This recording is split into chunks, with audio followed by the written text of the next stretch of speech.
Greetings, wonderful gamers. Merry Christmas, Happy Yule, Happy Holidays. No matter what belief system you adhere to, these are days of celebration and merriment. A small pocket of positivity throughout the year that, for some people, has been a roller coaster and sometimes difficult to navigate. As was the case with last year, I will be presenting to you my top 10 games for these last 12 months. In this case, I have to make two honorable mentions. You are seeing at the back here System Shock Remake for the PC, a game that went into development hell for almost a decade only to release and be better than anyone really expected. For those of you that are not aware, System Shock originally came out in 1994 and was a pioneering title for the industry altogether. Very faithfully recreated here, it boasts some of its genre's anachronisms and makes no excuses about it. Well worth your time, 100%. Second honorable mention is You'll Die Here Tonight, a top-down survival horror homage to the original Resident Evil that wears its inspirations on its sleeve. 0 F's given. I streamed the entire thing recently, enjoyed every second of it, and if you are not deterred by the oldie looking of the pixel art and the overall mechanical presentation, you are gonna have a blast, and on top of that, a very nostalgic blast playing this. Smart puzzles, solid combat, and excellent pacing, You'll Die Here Tonight is a trip down memory lane, bringing back to the fore the things that we loved about the survival horror genre from times of yore. It is an amazing effort from a very small studio and comes highly recommended from yours truly. Without further ado, let's get to the actual top 10.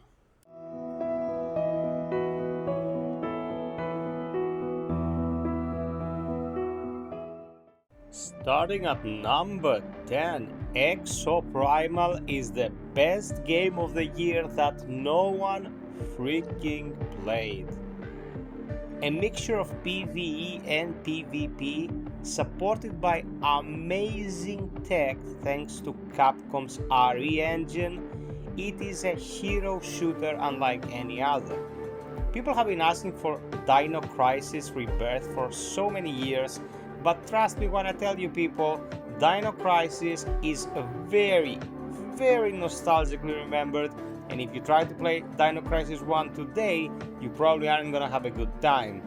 This, on the other hand, is a really good time.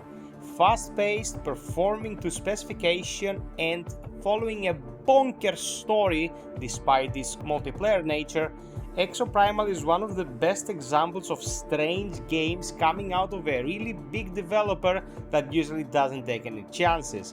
I don't know what the future has in store for it. It 100% didn't become the most popular multiplayer game on the planet, but it is surely worth your time and consideration.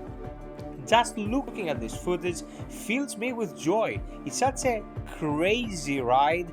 Every single match always different than the last. Take it from me, Exoprimal is worth your time.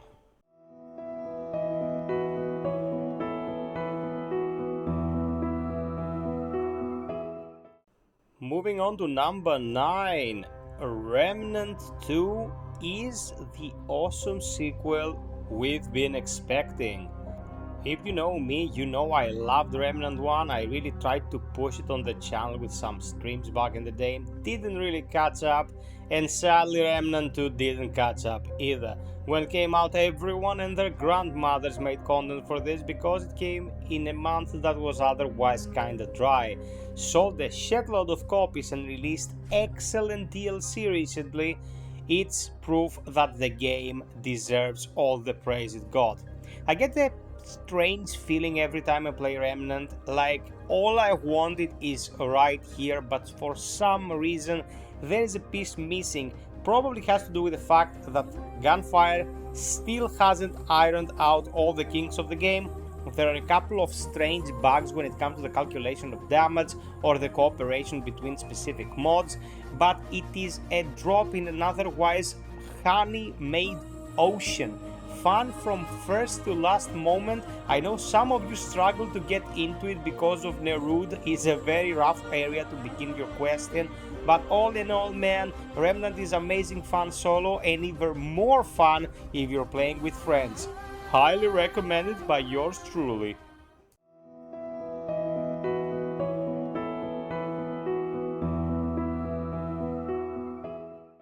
Lords of the Fallen is an odd duck. Depending on where you play, you might have an excellent experience or a really horrendous one. When it came out, it was running so-so on PC and horribly on the Series X, with the PlayStation 5 being somewhere in between. Nonetheless, it's a very ambitious game made on Unreal Engine 5, boasting the ability to traverse between two worlds on the fly, using the latest technologies in storage and graphical processing. A lengthy and challenging adventure, it comes as a soft reboot to 2014's god-awful original Lords of the Fallen, and luckily you don't really need to know much to get into this one. It is true that the game has already gotten a bad rep because of its launching state, but Hexworks have been working their booties off, not only improving the game and optimizing its performance, but also periodically adding content with no additional cost. A very consumer-friendly approach from these peeps. They're not the biggest studio on the planet, but if this is their first foray, we can expect great things from them. Give it a chance if you are a fan of the ARPG genre, and definitely try it out if you like Souls-likes. It is one of the highest budget looking and performing games of the genre so far.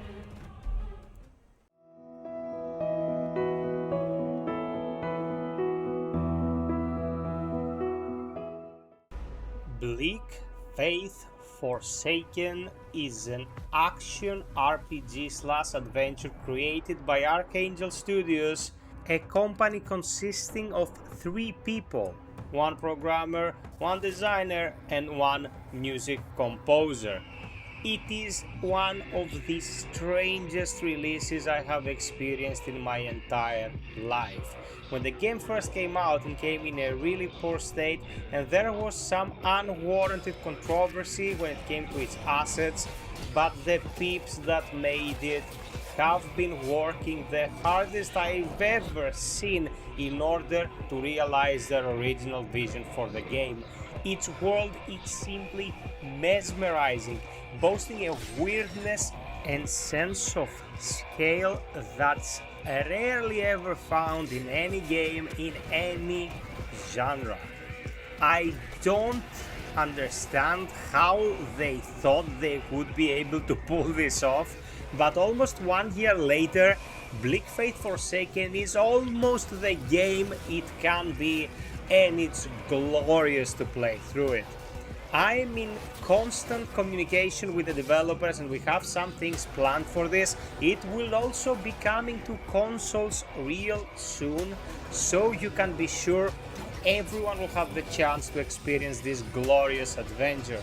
A diamond in the rough if I've ever seen one, getting polished day in, day out, and I'm pretty sure it's gonna outshine a lot of its contemporaries. Stay tuned and keep your eyes on this one.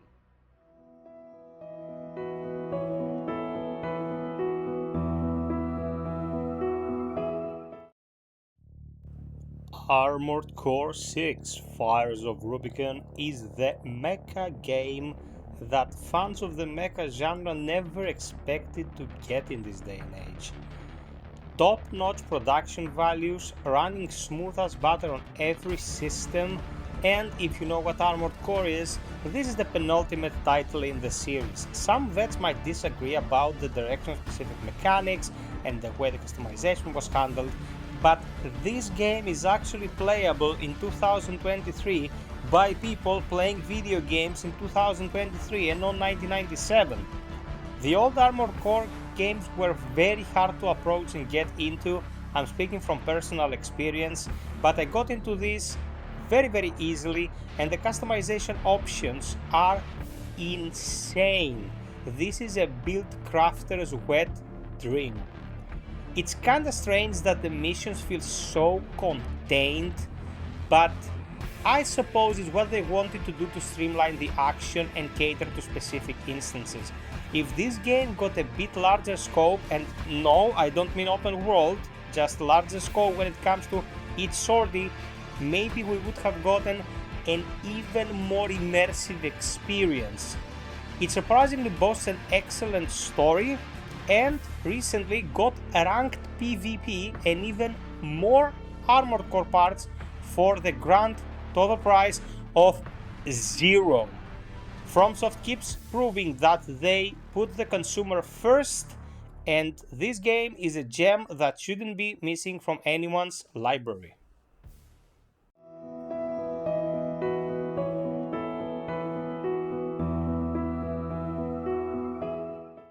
Alan Wake 2 became the greatest surprise for me, and not because I doubted that Remnant Entertainment would make something interesting, but because it took me a long while to get into the game. You see, the pacing of Alan Wake is more about what Sam Lake wrote and less about what the studio created gameplay-wise. So it is a work of art that focuses on the narrative 98% of the time and on the action of it, and by action I don't mean the shooting, but the overall process of playing the game 2% of the time. What's written here, what's represented, and what's done at the technological level is unparalleled. I wish we had more games like this, games that focused more on what they wanted to relate to the player and less on just creating dumb fun.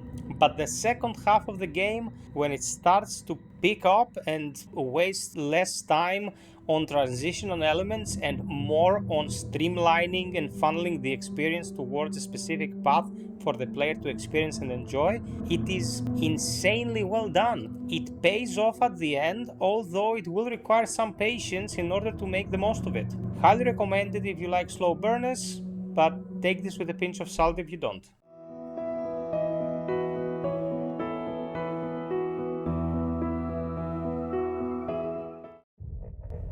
Dead Space Remake. Man, it feels like we're back in the mid-2000s when EA was like, cut the crap, we cannot keep pushing out shovelware to bring in the dough, we need to make good games and present them to the people. And here we are. Jedi Survivor earlier this year and Dead Space Remake, both excellent titles. The first has a couple of weak points, but man, this one is nigh perfection. The technology is second to none, they really evolved their Frostbite engine, and the overall rearching of the story makes more sense than the OG. Controls have been streamlined, playing this masterpiece on higher frame rates is the best way to play really, and couple of sections that made no sense or were afterthoughts in the original, like the Leviathan fight with the turrets and the asteroid distraction and all that, have been replaced with interesting set pieces that now use some brain power. Not dumbed down in the least and challenging as ever, it feels kinda strange that after we got the Callisto Protocol from Mr. Scofield himself, EA came in to school him on how to make a great action horror experience. In most cases I'd say this is a sad state of affairs, but if this kind of quality when it comes to the game itself is what we get out of the exchange, I'm more than happy with it.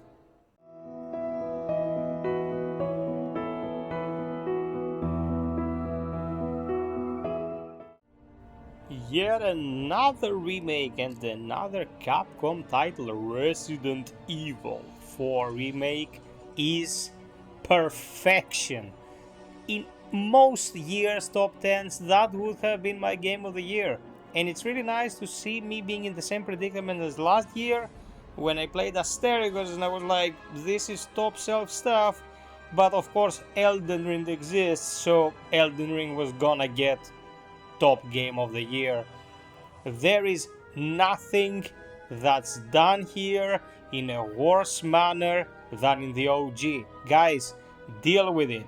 Yes, maybe you like old Ada or Krauser more. I personally like Krauser more, but the camp is out. The over quirkiness of the OG is out. No more cultists with Gatling guns. No more overabundance of one-liners. Technologically, it was insane to see this thing running on systems that it did run, like the PlayStation 4, the way it ran, and the added content offered after release is all excellent. Mercenaries was given for free, and Separate Ways this time around is an actual story mode that lasts about as long as most action games released these days, costing 10 euros. Man, this is the package! Hashtag. There's no reason why you shouldn't play this. It has literally been 18 freaking years since the OG came out, so come to grips with the fact that sometimes things have to be brought forward, and enjoy this masterpiece for what it is.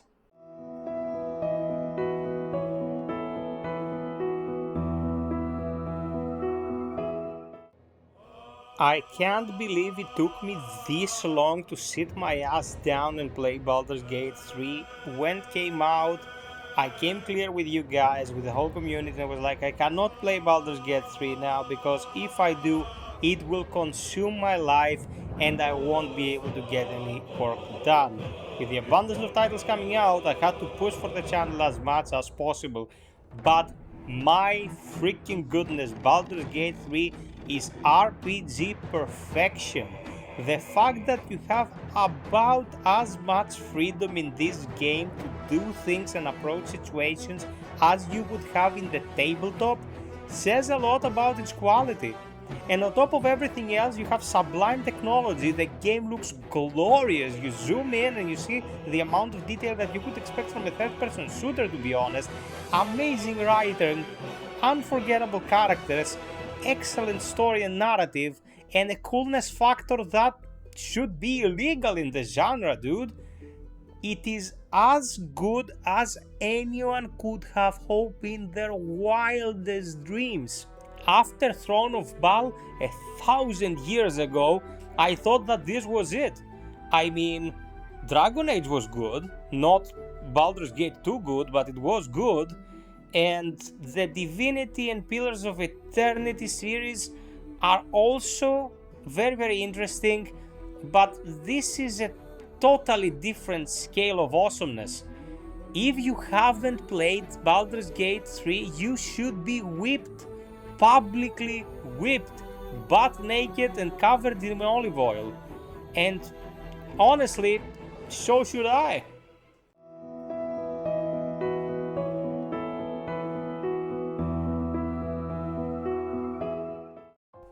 I know some of you will brand me a heretic, but hear me out. Lies of P is the most perfectly executed game I've played in years.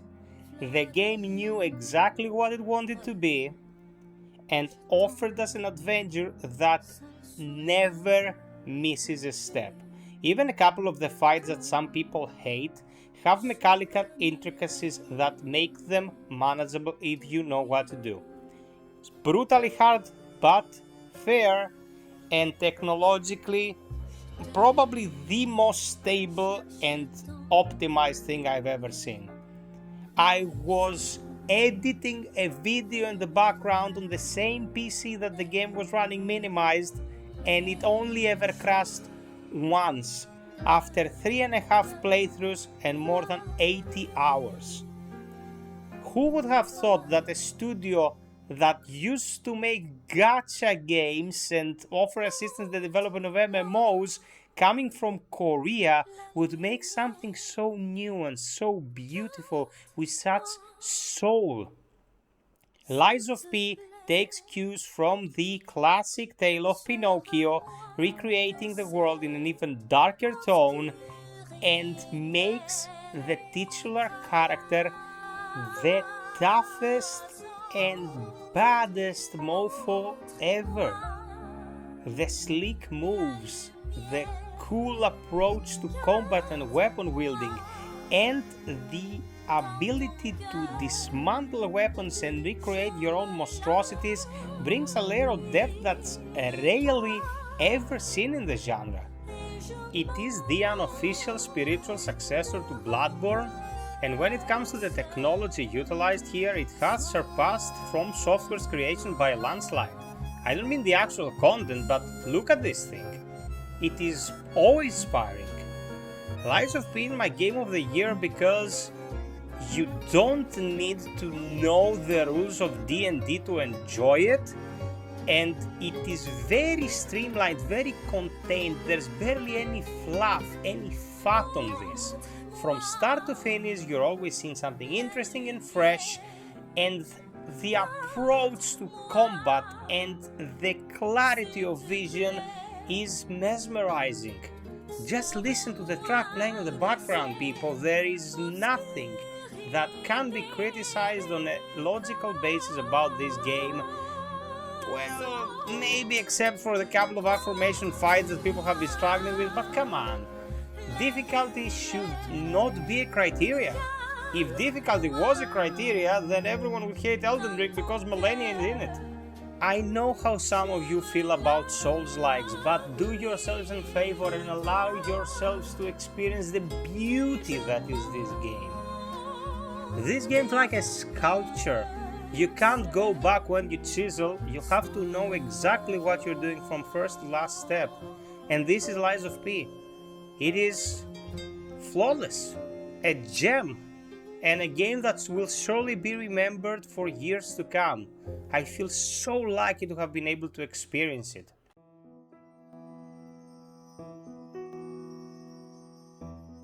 Wow, man. 2023 has been some year, hasn't it? A plethora of great games, but also great suffering for some people. I want to take a moment here to relay some thoughts. Of course, you're looking at Aliens Dark Descent on the background, a game that barely didn't make my list, probably because I have some mixed feelings on how much it made some people suffer because of the bugs and how long Tyndall took to fix them, but it's still a great game and you should give it a chance if you like Aliens. So this year's top 10 is dedicated to my boy Ranger94. I don't even know if he's among us anymore. I lost all lines of communication, tried to keep up with what was happening with his condition, but I cannot reach him anymore. Brother, if you're out there, please reach out. I'm worried sick. Everyone on the channel loves you. You've been an excellent addition to our community, and I hope you're still out there fighting the good fight. That's the most important.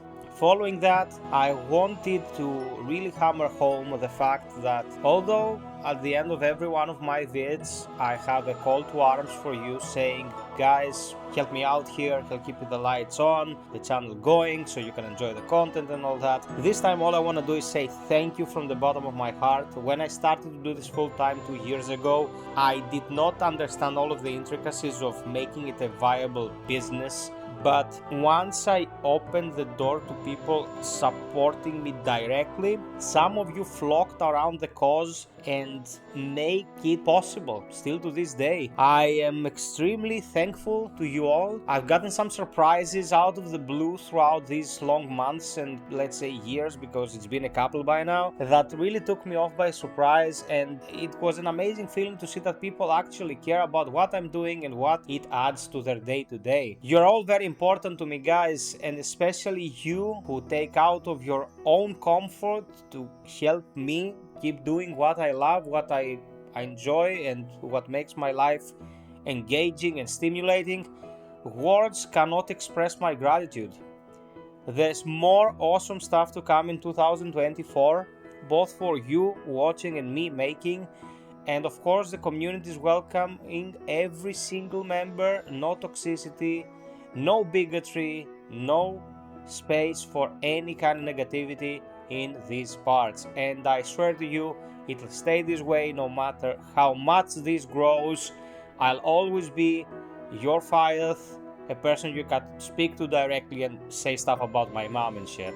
So in these days of merriment, Keep your fellow human being close, love them, treasure them, and be giving. That's the best thing I can hope for any single person I know. Give to the people around you. We exist in a state of flux because of our inability to touch our inner caregiver, and this is proven every time you pet an animal or caress a loved one. When we are in harmony with those around us, our life becomes better. So be loving, be caring, stay warm, eat all the good stuff you can while it still lasts. We all know next week will be diet week, and I'm always here if anyone needs to talk. You're all very important to me. Until next time, peeps, here's to an awesome 2024. I love you all. This is FiOth signing off.